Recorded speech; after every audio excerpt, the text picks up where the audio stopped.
down uh, this morning.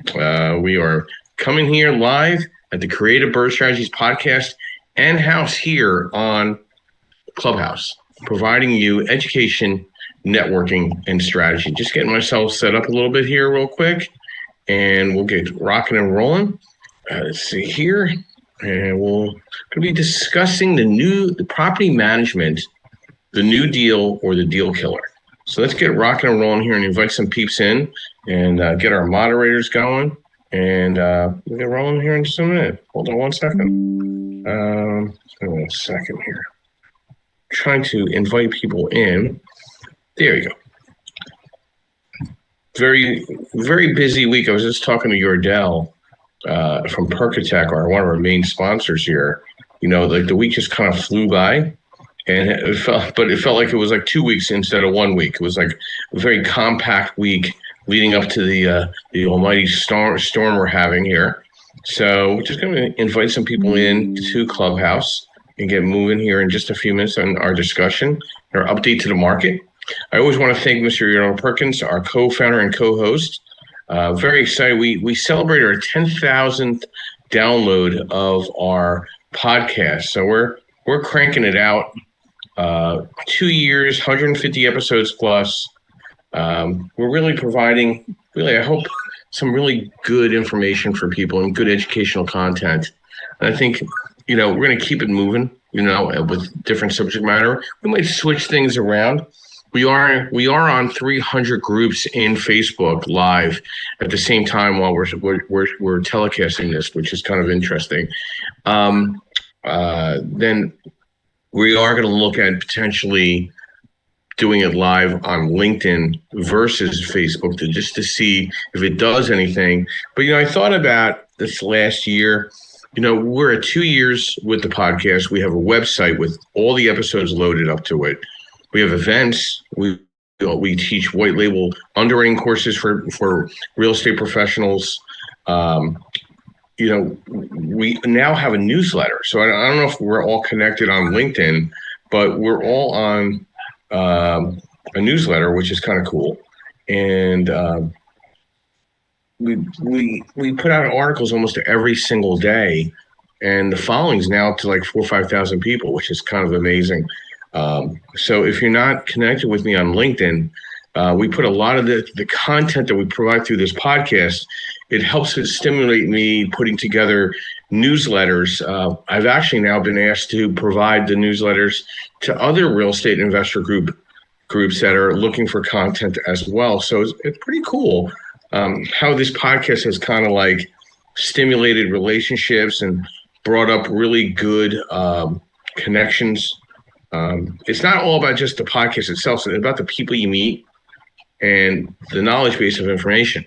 And I think today's subject is rather important as people are growing out their portfolio or thinking about scaling. Like last week, I met with a client that owns like 20 properties, and he's just very frustrated. Should he bring in property management? Should he bring in property maintenance? Should he still stay self-managing? You could just see the frustration in his face. Is he profitable? What scares me sometimes is some landlords don't know if they're profitable or not, in their deals. And that makes me a little nervous. And that takes a finesse of underwriting. And property management is key to providing those type of reports as well. So first, I'd like to just, again, thank Yordell Perkins of Percatech, who provides all the social media platform for the podcast, for the websites, for the events that we're holding, the underwriting courses that we're providing. It's been a great ride going into the new year. We are going to keep pushing this subject matter as well. We're going to come up with different subjects, of course, and there's something we're not touching. By all means, please feel free to reach out to me directly. So let's get updated with the market before we get into the subject at hand. Mortgage rates closed out extremely flat this week. Okay, the base rate, was coming down. It's moving around. Right now the conventional rates finished off at around 6.19. Your commercial rate for 30-year money, max LTV, you're in the sixes, mid sixes. You could buy down the rate if you really wanted to, but you're in that 6 range. I don't see a lot of things happening. I mean, the numbers for the economy are very good. Inflation's down. Job report, the job claims are down. Jobless job claims. Treasury yields look good. All the different things that are shown, like home sales decreased a little bit. I went to a state of a market deal, a presentation in Philadelphia this past week, and they sugarcoated it. I mean, days on the market are up to 4 or 5 months. Inventory's up 20%.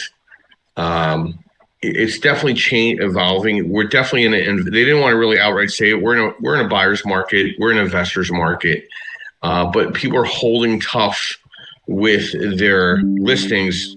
They're not coming down. The condo market has taken a shot in the ass, which is really interesting watching that. So, because I'm negotiating buying a condo for myself, Shore Point condo, and it's unbelievable how tough these realtors are playing.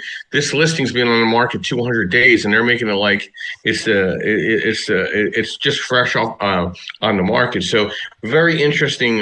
I would say the arrogance of some of the real estate agent professionals fighting to keep the prices up while you're seeing days on the market and numbers dropping. I was very surprised at the state of the market discussion where I was at this past week that they did not really emphasize how important for the real estate agent to focus with the real estate investor. They kind of go for the luxury listings and get very unique with the condo market. No. You got to entrench yourself in the investor market. It's a buyer's market. It's an investor market. Where are your investors? Where are your wholesalers? Where are your off-market deals for your peeps? Like, I was like, what are they saying here? Like, the irony is, one of the individuals that was the panelist just opened a new office for himself, a new brokerage, even though he's with the KW office where I was sitting at. He's opening an office for himself in Pittsburgh. And what, if anybody knows on this call or in this podcast, Pittsburgh is one of the hottest rental markets in the country, top 25 every year for the last 20 years. So he basically outright was saying, hey, I'm not doing the type of business I was once doing here in Philadelphia. I'm going to work with more investors in Pittsburgh. I was like, what the heck is going on here? I thought I was like in a delusional space. But hey, listen, I digress. We're going to tie into the property management, and we'll get some updates on some other articles that caught my eye this week. Let's see here. Home ownership beats renting in most counties, but rising prices complicate the math. Right now, I can tell you for a fact, in a market like Philadelphia, you could rent a 2-bedroom, 2-bath in the center city for $1,600 a month. I don't know. That seems pretty. It seems like now, yet again, we're back to 2009, 2010. We are now in where it's more expensive to rent in the suburbs than in the city. You can get a 1-bedroom for $1,200 a month. Beautiful with gym, conveniences. So you think Philadelphia is any different than the other medium-sized markets in the country? No. There's definitely a huge opportunity here.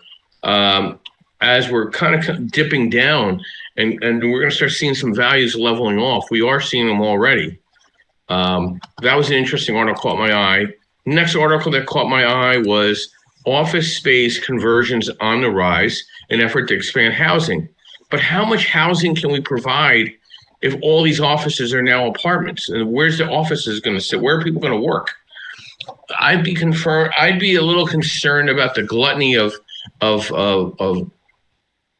too much inventory in some circumstances, right? I have a feeling that we're going to have too many apartments in Philadelphia. When I'm starting to see rents so inexpensively to live in Center City, it makes me a little nervous where we are. And if a lot of you don't remember, 2009, 2010, we slumped in that rental market. So it'll be interesting to watch where we are. So that was another interesting article. Zillow puts Hartford, Connecticut at one of the top markets to buy in 2026. It beat out Buffalo, New York. Providence, Rhode Island's up there. San Jose, California is out there. Let's see if anything else caught my eye there. No, but Hartford moved up past Buffalo. And I'm up in Hartford probably once a month for networking purposes, and it's a very active market, to say the least. So I'm not surprised there. So let's dive into our discussion here. Property management, the deal or the deal killer. And we'll get to our moderators, of course. Property management doesn't just support the deal, it decides the deal. I've seen strong acquisitions turn weak and average assets outperform all because of who's running the day-to-day operations. Why property management makes or breaks returns? Number one, NOI is operational, not theoretical. Performers don't collect rent. Property managers do. Late fees, renewals, vacancy loss, utility recovery, and expense control live in operations, sorry about that. And bad management hides risks, deferred maintenance, poor tenant screening, sloppy books equals false confidence. Deals look fine until a CapEx explodes post-close. Good management creates value without renovation. Rent optimization, expense audits, utility rubs, lease enforcement, tenant retention. These moves alone can reprice an asset.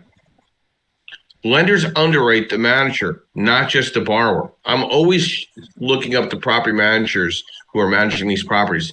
DSCR, bridge, agency, private capital, all care who's executing. Weak management equals tighter leverage, higher pricing, or no deal. Scale demands systems, not hustle. Self-management caps growth. Professional management enables portfolios, not just properties. Bottom line, you don't buy real estate, you buy operations. If the property manager can't execute, the deal doesn't matter. Before you sign the contract, vet the manager like a partner because they are one. Stephen, good morning. Thanks for your patience. Brief overview, who you are, what you do, and thoughts to property management, the new deal or deal killer. Hey, thanks, Joe. And Steve Franco, REI homepage, get much deeper into education, also focusing on my brokerage growth and on my wholesale brokerage growth as well. And finally, on just buying property. I'm seeing, you're right, that the deals should be coming more fast and furious, and the ice is starting to crack. I just got an interesting one in Pittsburgh. But these sellers and these agents are just like, I know we're dying. I know we're about to be foreclosed on, but I need full retail value or else I won't sell. All right, well, then let the bank take your house. So property management, as you know, property management is one of the companies we do. And I had this thought last night when I looked at today's topic. Property management never does just happen.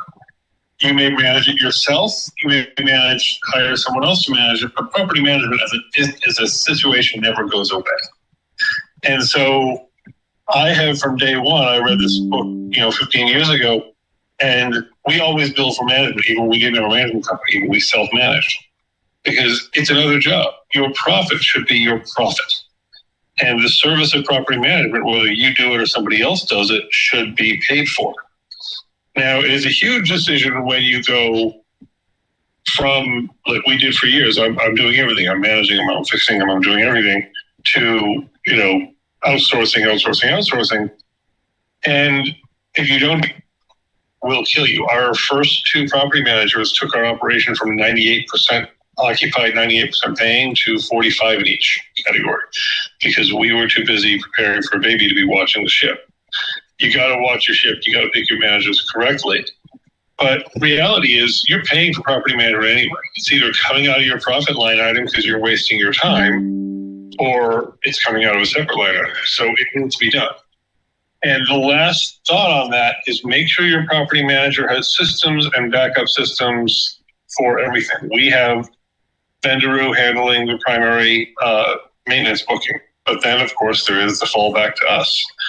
We, at the end of the day, we're the last line of defense before the owner. And the only thing the owner should be doing is hopefully just cashing checks, hopefully just one thing, but periodically just check in.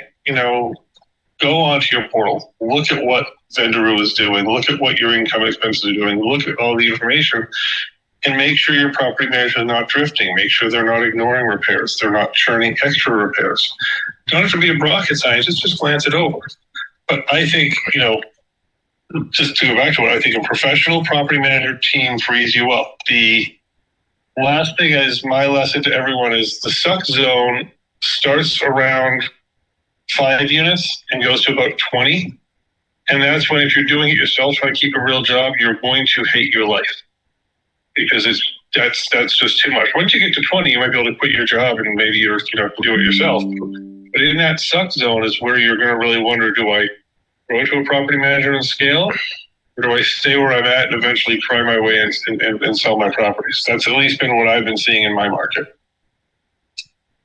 Steve, thank you very much. And how's the weather up there in sunny Northeast Pennsylvania? It's starting to snow a little bit. Looks like we have about an inch or so out there, but I'm not planning on going anywhere until we go sledding. So yeah, how about down your way? It's definitely 3 inches or so, but it's a thinner snow where it's going to stay longer around. They say this is going to snow probably into tomorrow, so it'll be very interesting to see.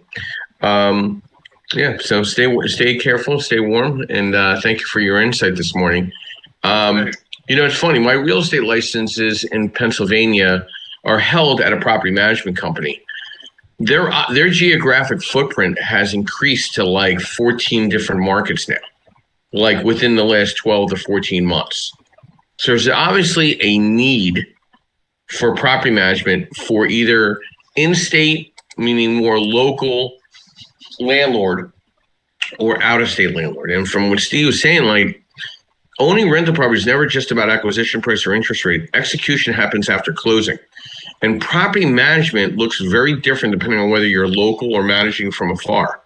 The local landlord obviously has hands-on control and some advantages: direct oversight of the property condition, faster response to maintenance and tenant issues, stronger relationships with the tenants and vendors, ability to self-manage or hybrid manage, better feel for neighborhood dynamics. So now, some of the challenges are time-intensive, emotional involvement with the tenants. Scaling beyond a few properties becomes difficult.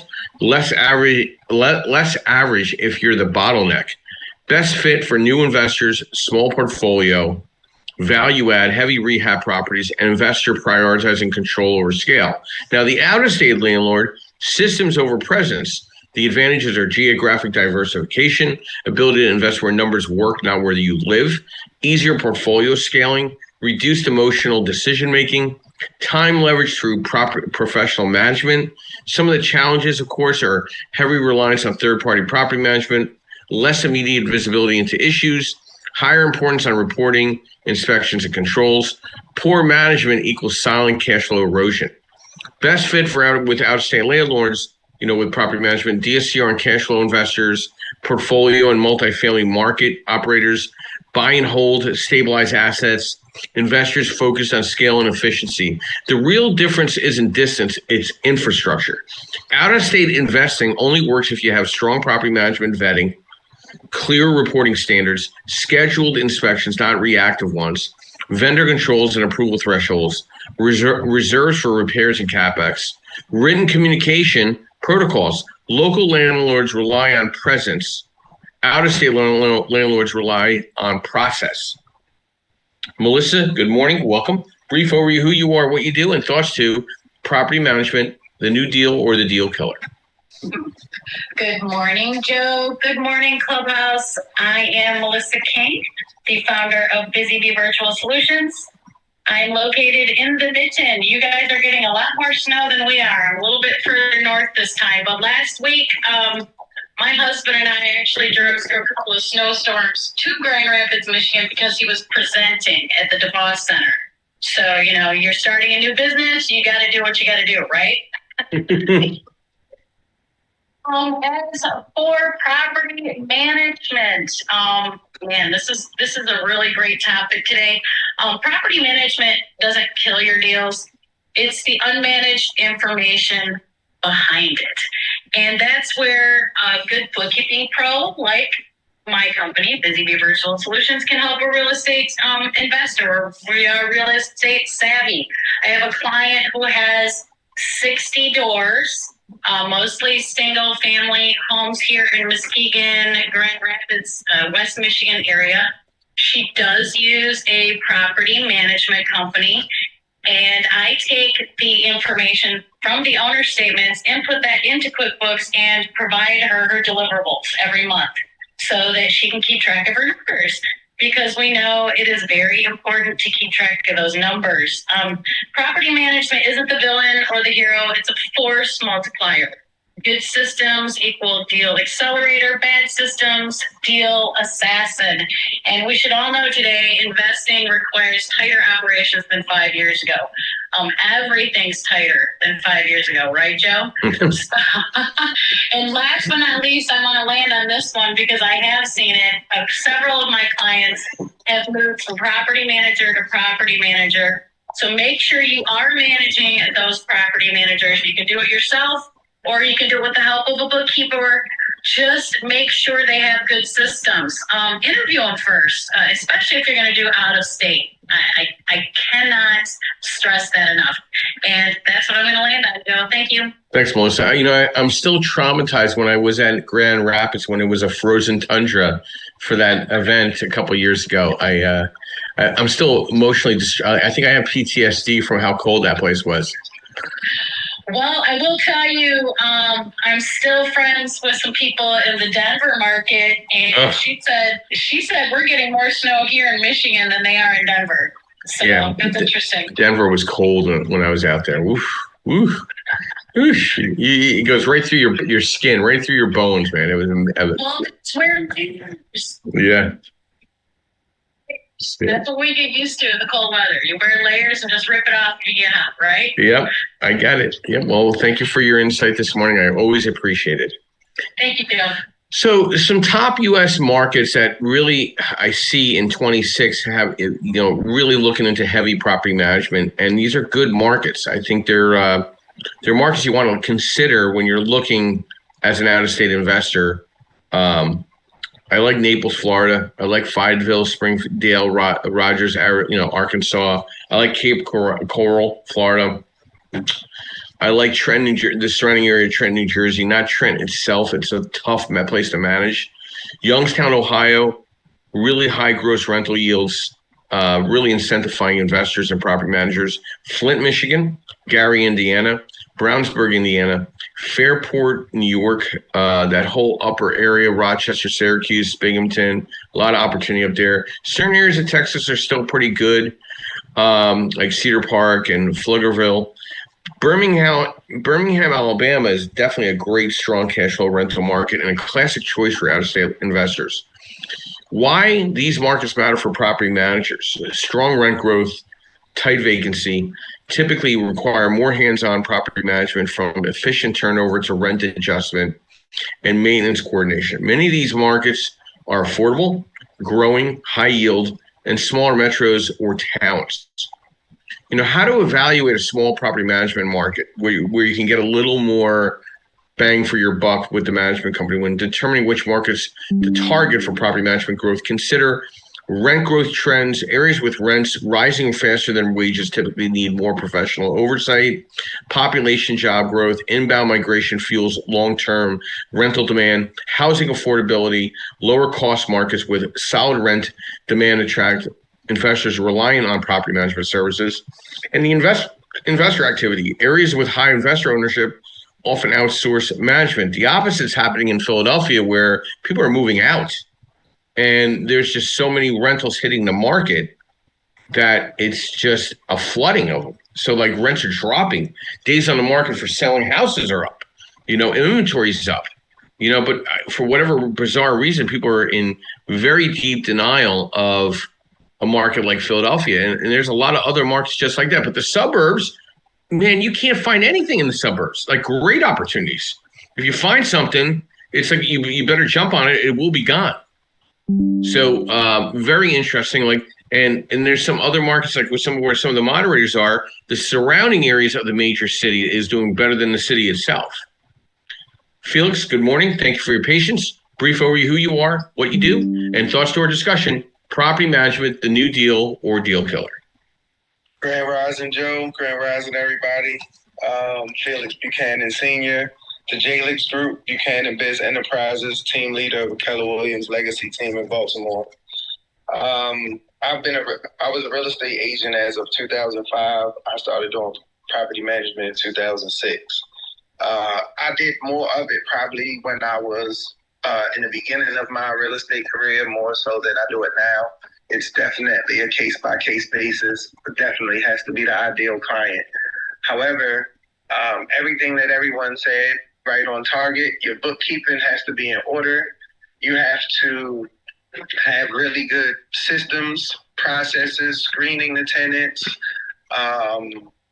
checking their job history, checking their employment.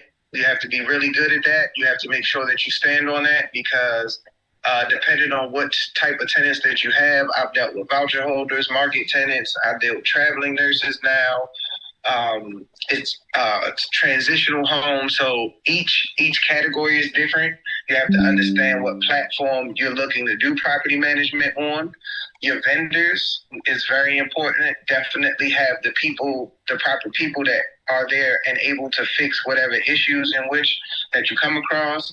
Your communication with your owners has to be very, very clear, concise, efficient, because you have owners that will drop the ball in situations where they don't respond in enough time, which puts you in a bind with the tenant in the sense that this could be something that needs to be handled immediately and the owner's not responding.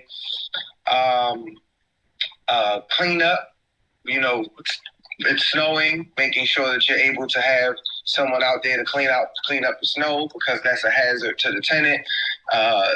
Just all types of different things you just want to make sure that you have covered from the property management standpoint. And obviously, because that's something I've been involved in for a long time, a lot of these things just jump right off the top of my head that you just want to make sure that you have in order.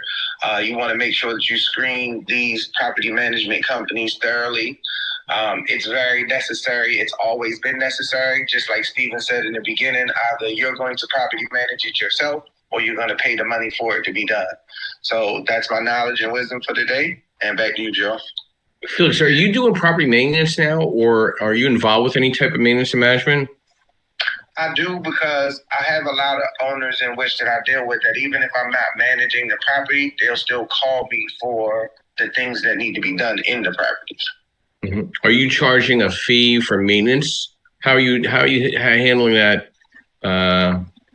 So I charge just strictly based off from a contracting standpoint that whatever you need, whether it's plumber, HVAC, electric, whatever needs to be done, I come in there, get a scope of work, see what needs to be done, and then I give them a price, and then that's pretty much it. Got it. Now, where are you seeing the Baltimore market right now? I hear it's tougher than Philly, man, but the surrounding areas, are you seeing more promise, for opportunity? You said in the outskirts. Yeah. Baltimore City is super tough right now. On a flip standpoint, it's always going to be a good rental market because people in Baltimore City always still need somewhere to live. Yeah. And to be honest, they actually rent more in Baltimore City in many areas than they do in owning. It's only the stronger neighborhoods that you would have in Baltimore City, but the surrounding counties, of course, the flip market is going to be a little tight here because it was already tight in Baltimore County or Anne Arundel County. Maybe PG County has a little bit more life and some certain areas they're expanding into, but it's only certain nooks and crannies in Baltimore and Anne Arundel County until you find another area to develop. But over the years, pretty much even the worst of our areas, whether it was Dundalk all the way down to Woodlawn, that if there were many bad areas in those areas, they were fixed up over the years. So you don't even, you just got to find those deals. To me, like we talked about last week, it's more helping these owners turn them into rental properties and then now doing property management, but not just doing a market tenant or a voucher rental, more so than doing a traveling nurse or dealing with a transitional home or an Airbnb. Now helping them fill up the Airbnbs, put money towards helping them get it up to par and then getting a percentage on the back end. Interesting perspective. It's funny, you just brought up Dundalk. People used to have a joke about it. Now it's a great rental market. You know, like they used to joke about it, like you're from Dundalk. You know what I mean? Now that's trash. Yeah, now it's a great rental market. Yep. It's just astonishing what almost 20 years. I mean, when the hell did I live down there? Like that area? Oh my God. Got to be 18, 20 years ago now, but it was a different market. I mean, like it's crazy what's really going on. It's just the suburbs of some of these cities are just doing so much better. Like Harrisburg and York, people don't want to own in Harrisburg, New York, but the surrounding area is crushing it, like literally crushing it. It's kind of crazy if you think about it. Just like y'all said last week too, Delaware. That's a market that I started looking at like a year or so ago. I love Delaware. Huh? I wish I could do more in Delaware business-wise. That's the market that I was looking into until this thing happened in Philly. That market was starting to kind of, change and have a different trajectory. Certain parts of New Jersey, but you just got to make sure that you know what those areas are and make sure that you find the local rules and pay attention to that aspect of it as well. Yeah, no, I agree with you. It's funny. I'm going to be going out to Austin, Texas next week. And I'm also going to be in Atlanta a couple of weeks right afterwards because I'm starting to travel again with this new position, underwriting for and doing more origination on a higher level. And they got me going to a lot of markets right now. It'll be very interesting to see suburb versus urban settings with a lot of these smaller cities. But I mean, I'm due to go out to Pittsburgh again, Oklahoma, going up to Boston. But I mean, like I saw the article today. I talked about Hartford, Connecticut. I mean, that whole area is just awesome. It's a great area to live. But I mean, you got some of these places you can't live cheap. So it's kind of interesting. So I still think like Delaware and the greater Baltimore area, the DMV corridor, there's still affordability and opportunity. Correct, but like you said, Hartford, Connecticut, that's like you said, you got to have money. So you want to go to the areas, which why I don't do a lot in New York. I'm from New York, but I do more stuff. And then you name markets that I already did a lot of wholesaling in, the Carolinas, the Georgias, because Georgia had many other areas other than Atlanta, like Stone Mountain, Cypress, different areas there. And then, of course, Texas, I lived there as well. So these are all markets that with them coming to being have already had some level of footprint in them, it brings a benefit to me there as well. Yeah. Well, thank you, Felix, for stopping by here. Yeah. As always, I've known Felix a very long time. We're just getting older and better looking as we progress. So, so what can you do better, with a relationship between you and your property manager with your investment properties, right? And it's a good question. Honestly, investors who get the right get this right outperform the long term. The best landlord property manager relationships operate more like strategic partnerships, not vendor relationships. Set expectations like a business agreement, not a hope and a pray. Most friction comes from assumptions. Be explicit about response time, approval thresholds, leasing standards, rent increasing philosophy, and treat them as a partner, not a cost center. Property managers run thin margin businesses, right? Ways to build goodwill, pay on time, don't nickel and dime the minor repairs, respect their expertise on tenant behavior and local market dynamics, loop them into acquisition decisions early. Creating clear financial guardrails, nothing strains trust like money confusion. Establish maintenance reserve levels. That's very important, actually. CapEx versus repair definitions, vendor bidding rules, and emergency authority limits. Smart investors empower property managers to act quickly within guardrails instead of bottlenecking decisions. Communicate on schedule, not emotionally. Random reactive calls equal burnout. Do some more monthly or quarterly check-ins, written updates, agenda-driven conversations. Align incentives where possible. If your property manager only gets paid on gross rent, your goals may drift. Better alignment options, leasing bonuses for strong tenants, renewal incentives, performance benchmarks. Be decisive. Delay, nothing frustrates a property manager faster than delayed approvals, mixed messages. Give clear authority, make fast calls, and own the outcome. Share the bigger picture. Property managers work hard when they understand why. Tell them your whole timeline, BRRRR, long-term, sale, refinance plans, value-add strategy, expansion goals. Hold each other accountable professionally, right? Understanding market comps and written follow-ups and regular performance reviews, and give good feedback and appreciation, acknowledging good leasing and recognizing fast resolutions. Know when it's not the right fit. Even good property managers aren't right for every investor. Red flags, poor communication, defense behavior, chronic vacancy, no data or reporting, high staff turnover. Bottom line, the strongest investor portfolios are built when owners set vision plus capital strategy. Property managers execute operations flawlessly. When these roles are aligned, performance compounds. Good morning, Mr. Dave Burgio. Welcome. Brief overview, who you are, what you do, and thoughts to property management, the new deal or deal killer.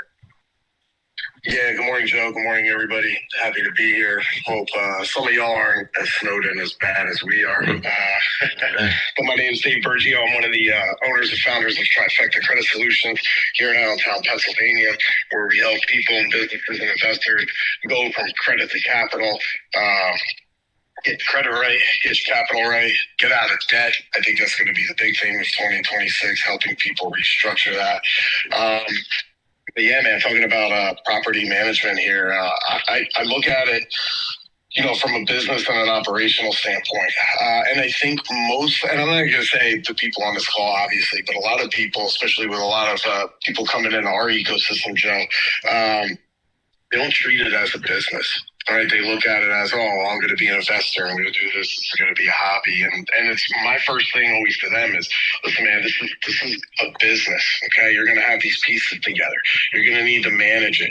You're not just going to get, quote unquote, passive residual income, as a lot of people say, and you're going to be rich overnight off of $300 a month in cash flow. Like, it doesn't work that way. And I always think that's the biggest misnomer coming in is, hey, it's just a little side hustle, a little business thing. Now, with that being said, is treating it like a business, right? Putting the pieces in place is super important. It's no different than my company or any other business out there.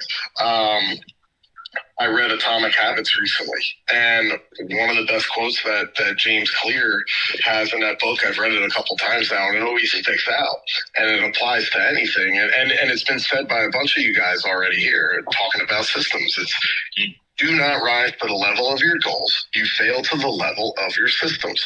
So I think it's important when you're having these systems in place to run a property management company, to be a part of your team. You are the CEO of this, okay? You are putting these pieces together. And it's just like anything else. It's, hey, these are our core values. This is our mission statement as to what we're doing.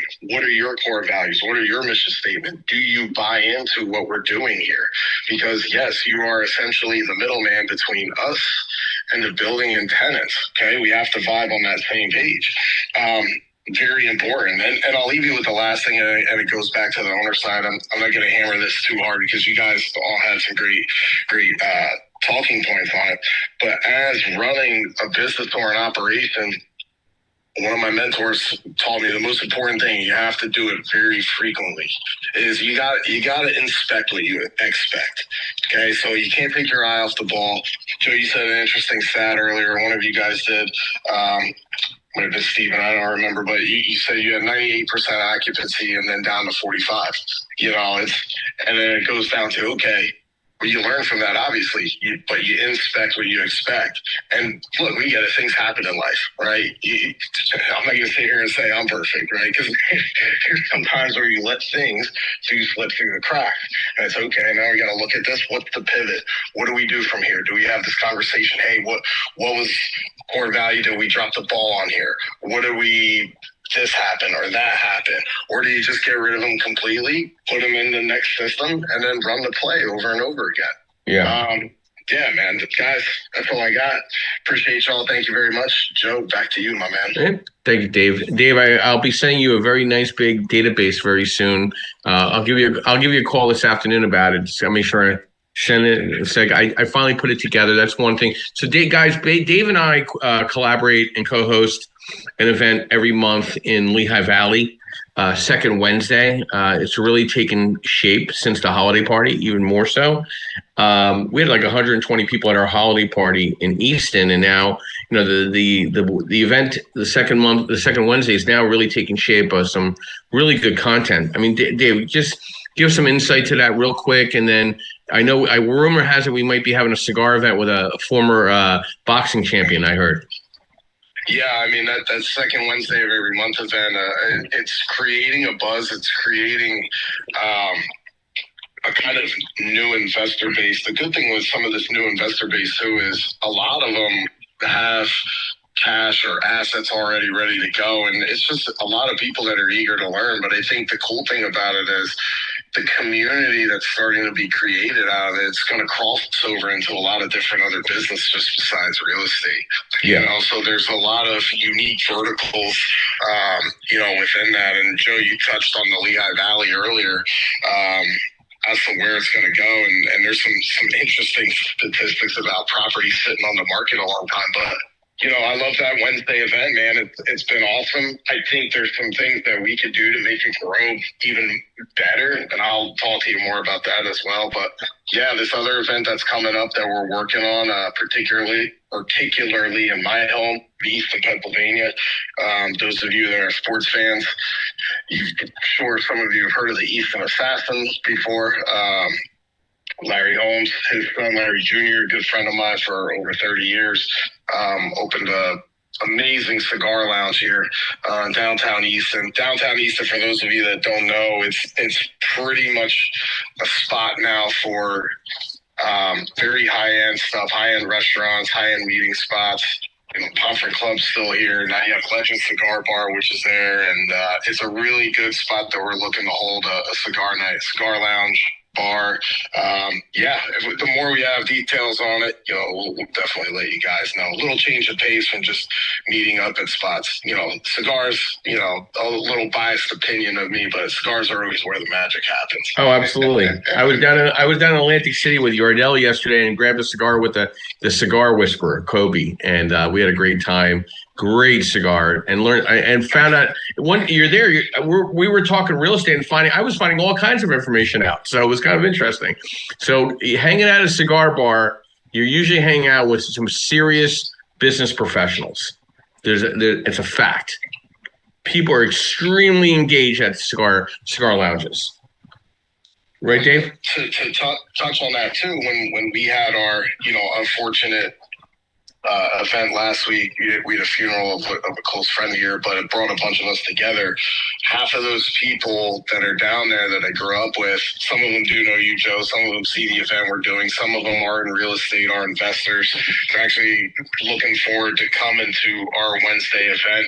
They're also looking to do business. Yeah. And all that because of, not only friendship relationships growing up, but that all happened in a cigar bar. Well, I can say I met the love of my life in Easton. I met my wife in Easton at the festival, the Lebanese festival. So you see what happens, you can even find love in Easton. You see, isn't that amazing? No comment. Yeah. Well, Dave, thank you as always. And guys, why did I segue to Dave about events? If you're not holding an event for yourself to be the network in your market, you need to think about that going into 26 here. There's a unique opportunity being a host or hostess to a business related or networking related event and making other people feel part of something with you. Like you're providing, you're giving back, right? And you're getting too. Hopefully it's a reciprocal relationship as well. So I throw that out there because there's so many different ways to make a difference in your space. Like, yeah, I'm here on Clubhouse, but I don't know if a lot of you realize this gets thousands of views a week outside of Clubhouse, on Facebook, on LinkedIn, on Instagram, on YouTube. The segue to leading into talking to more people. So yeah, there's only 20 or so people in this room right now. I care less because the right people are in this room. And the thousands of people that are looking and downloading this podcast afterwards is more as important as the 20 people in this room and the moderators in this room. So that's the beauty. We have a website.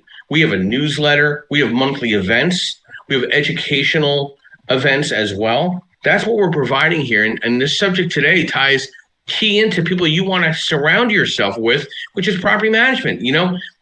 What are the best systems for a property owner leveraging property management? Is communication and task management, right? That is so key. And having regular reports and operating maintenance systems in place together, financial and accounting systems together, leasing and tenant life cycle systems together, having a playbook, working together. It's a team effort. You can't be completely hands off. A property owner gets the best results when systems are documented, measured, automated, reviewed on schedule, and communicated clearly. Deborah, good morning. Welcome from Las Vegas. Brief overview who you are, what you do, and thoughts to property management, the new deal or deal killer. Good morning, Joe. Good morning, everybody. And it's warm in Las Vegas. Sorry, guy. Killing us. Yeah, I love property managers, and I deal with them a lot. I send clients, their way. They're a big part of real estate for a realtor. So I really appreciate what you guys do. I know it's not easy. I would not want to do it, myself. That's why they're out there. And Joe, I don't know if you've heard of Renters Warehouse, but they offer a 24-hour portal for their owners, for their landlords. It's pretty much automated now, but they charge a flat fee, and I don't know if that's popular where you are, Joe. Mm-hmm. But they're starting that, and I just think property management is very necessary in today's market with all the renters and landlords, and So I got a question for you, Debbie, because I feel like the Las Vegas airport is the most convenient airport to get anywhere in the world than anywhere else, right? Are you seeing the suburbs, more mid-level management executives moving there, taking advantage of, the vast transportation options to go elsewhere for their company and for their business? Are you seeing that staying steady in the suburb areas of Las Vegas, more so, where people are moving there because of the convenience of travel for their company or their job? Are you seeing that at all? Oh, yes. And we do have a very convenient airport. It's expanded and grown, and traffic has gotten much better. So yes, Joe, I see it. And people, the top people moving here are, I think, California and East Coast. So yeah, we're expanding. There's new homes everywhere, and yes, people come in. We get millions and millions of visitors going through that airport. It's just amazing how structured it is and how efficient it is. So yes, Joe. Yeah. So are you seeing more of a presence in property management in the suburbs because of that? Yeah. The old ones are still here pretty much. Newer ones are popping up, like these flat fee companies. Mm-hmm. But yes, definitely. Property management is a big thing out here. Yeah. So yes. Mm-hmm. Thank you, Deborah. Thank you very much for calling in from sunny Las Vegas. We all despise you right now because of the snow. So, it's kind of funny. Dave and I were just talking about Easton and Bethlehem and Allentown. When I had owned properties up there, when I met my wife, there was no property management. I was going up there every weekend because of the lack of property management. Now, you're falling on top of property managers. It's just quite ironic how 15 to 20 years make a difference in a market. And property management is now more important than ever before because of non-QM lending and the conveniences of scaling in an unregulated lending environment. So property management ties very parallel to non-QM lending. Like I probably have a meeting with one property management company or another almost twice a month. Like I just had a great meeting with a property management company in Philadelphia, and their investor base as well. And their investor, they own 100 plus stores themselves. And we got right into it. We're already having lunch again. We're having a follow-up. I just got an email from them about another deal. It's the property management company, real estate offices, sales offices, I think get it a little more than just a standard real estate office. And I think they see the market opportunity for themselves because people want to be hands-off, but yet scale their portfolio. It's about cash flow. It's the bottom line. But it's really interesting watching this and this discussion where it's leading. So Linda, good morning and welcome.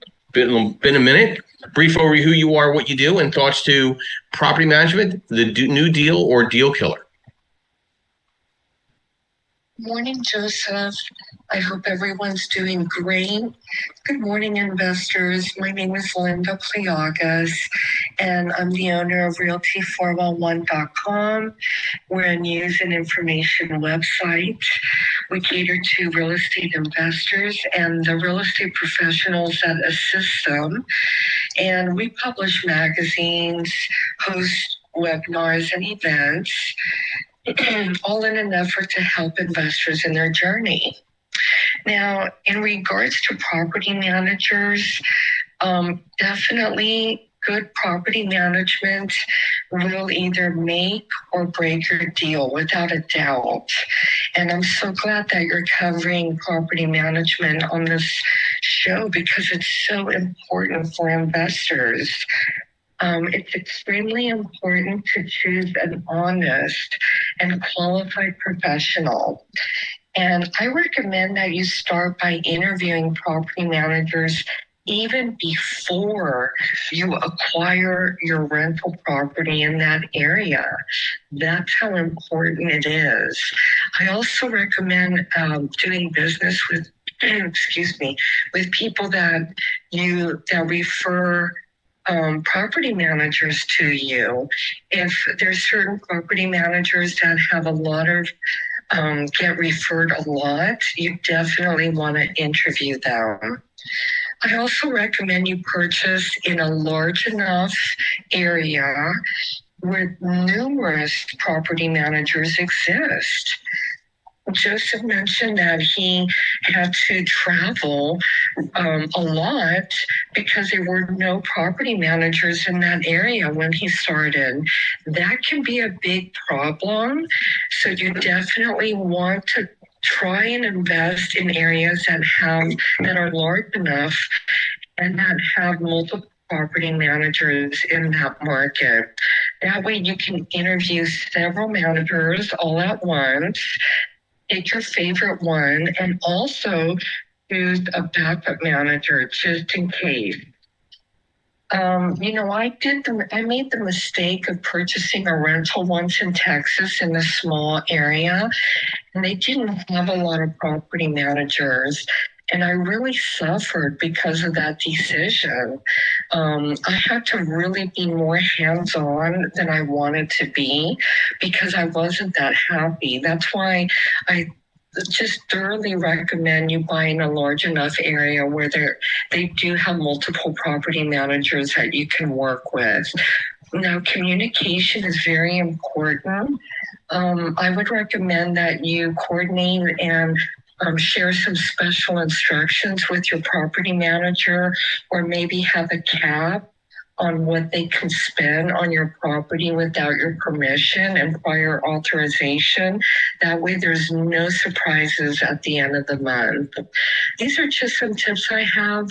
Great topic. Thank you so much for the time. Joseph, back to you. Thank you, Linda, as always. There's always important questions that you need to ask your property manager, okay? How do you handle vacancies from notice to new tenant? And what are your average days on the market? What authority do you have on maintenance and what requires owner approval? Why this matters? It reveals decision speed and cost control and trust expectations. How do you screen tenants and what standards will you not bend on? Why this matter? Bad tenants destroy cash flow faster than bad deals. How do you communicate with owners and what reporting do I need to receive in monthly and quarterly? Why? Professional property managers run on systems and reportings, not on like BS updates, right? If it was their property, what would you do differently than most owners? This exposes their experience, confidence, and whether they think like an owner. I want to know that they own properties too, potentially. Like, how involved are they in the same market I'm in? These are things you need to think about when you're discussing the property management role and the new deal or the deal killer. Ron, good morning. Welcome. Thank you for your patience. Brief overview who you are, what you do, and thoughts to our discussion this morning, the new deal or deal killer in property management. Hi, my name is Ronald. I own properties in the Philadelphia and Baltimore City, and I want to thank you for recommendation about the property management. I'm working with them. I'm very pleased, but there are two areas I would like to ask the panel itself, how can I improve? Area number one is how to manage the potential for churning by the property management on high value maintenance. I'm not talking about $100 or $200 bills for maintenance. I'm talking the thousands.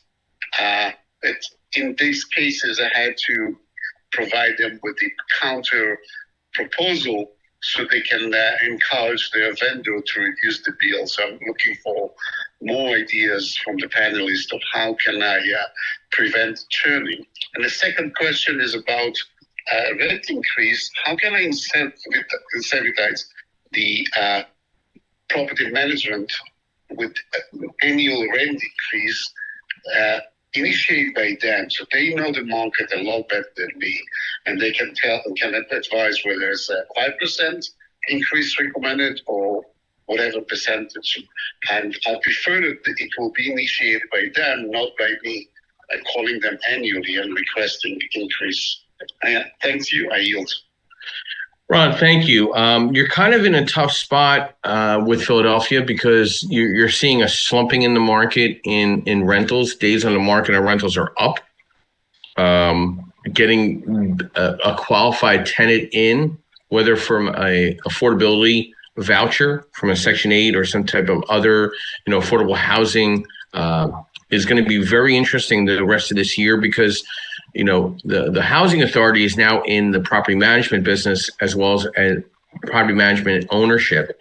So it's going to be interesting how they prioritize who and where the vouchers go. And I find that a lot of the affordable housing Section 8 holders are a little more particular now of the type of spaces that they're renting. A lot of the bigger multifamily buildings in most of the cities throughout the country are making a mandatory 30% of affordable housing units available for the vouchers out there. So, rents are compressing. DSCR is compressing in a lot of the urban settings.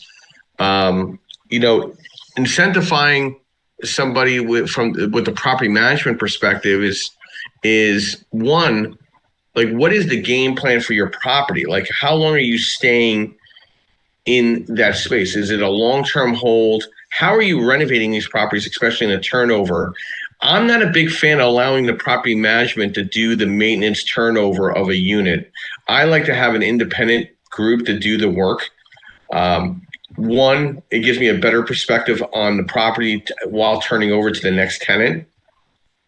And I might want to do certain things to make the unit a little more resilient for the next tenant, because it maybe I learned something, maybe some additional backsplashes and protective measures to the walls and lighting fixtures and moldings and stuff like that, like the flooring. You want a really good hard flooring.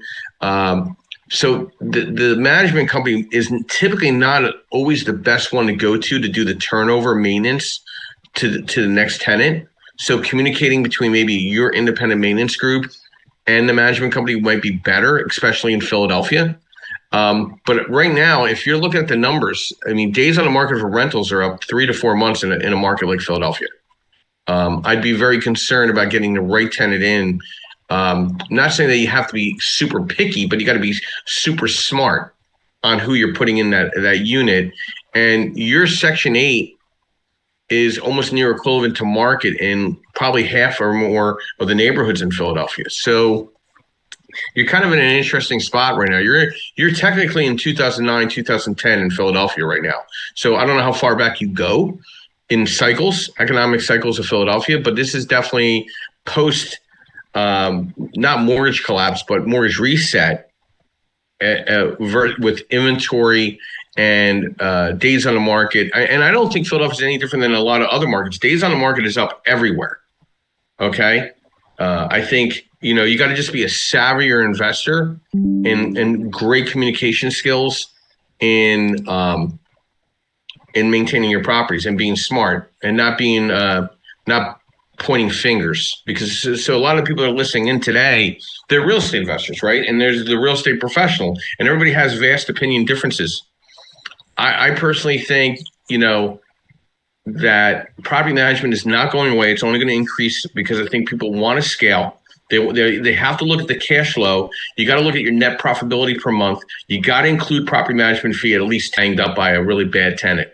I think you're going to have some concerns with affordability in some markets, especially the suburban surrounding areas of a lot of cities. And the cities always this influx of new rental availability. And this is the problem. New construction, well, nobody's building to own in these urban cities anymore right now. It's kind of like halted. Anything they're building right now is for rental. So you're bringing a lot more rentals to the market. Yeah, I know we have a housing shortage, but the rental shortage is definitely not there. I mean, when you can get a 1-bedroom apartment above a Trader Joe's on downtown Philadelphia on Market Street for $1,200 a month, that same 1-bedroom, if you take the train over into New Jersey, into Collingswood or Haddon Heights, is $1,500 to $1,800 to $2,000 a month. So now the roles have reversed, where at one time renting was like everybody wanted to go back into the cities because theater, the arts, jobs, all the jobs now kind of left the city markets. And they're back into the suburban settings, and they're virtual. So for somebody that can work virtual, they rather work in an area where they can walk around and feel safe in the evening and the suburban environment. And there's just as much entertainment, accessibility to time with friends and family. So I think that we're evolving in this property management space. I think there's, if I was a real estate agent, I was a little quiet. I'd probably look at property management. I'd look at working side by side with a property management company in my space, because I feel like we're in a buyer's market, and I don't foresee it shifting post Super Bowl. I have some concerns where the market is going from a home ownership perspective. So my final thoughts to property management, the deal or deal killer. Property management isn't an afterthought. It's an operating engine of the deal. You can buy right, finance creatively, and renovate beautifully, but poor management will quietly destroy returns through vacancy, deferred maintenance, tenant friction, and sloppy reporting. On the flip side, strong property management compounds value, stabilized cash flow, cleaner books, higher appraisals, and smoother exits. And I bring up appraisals because appraisals are getting tougher and tougher. Comps are less and less. In today's market, tighter margins, higher debt costs, and more selective capital, execution matters more than ever. The right property manager protects NOI, enforces discipline, and becomes a strategic partner.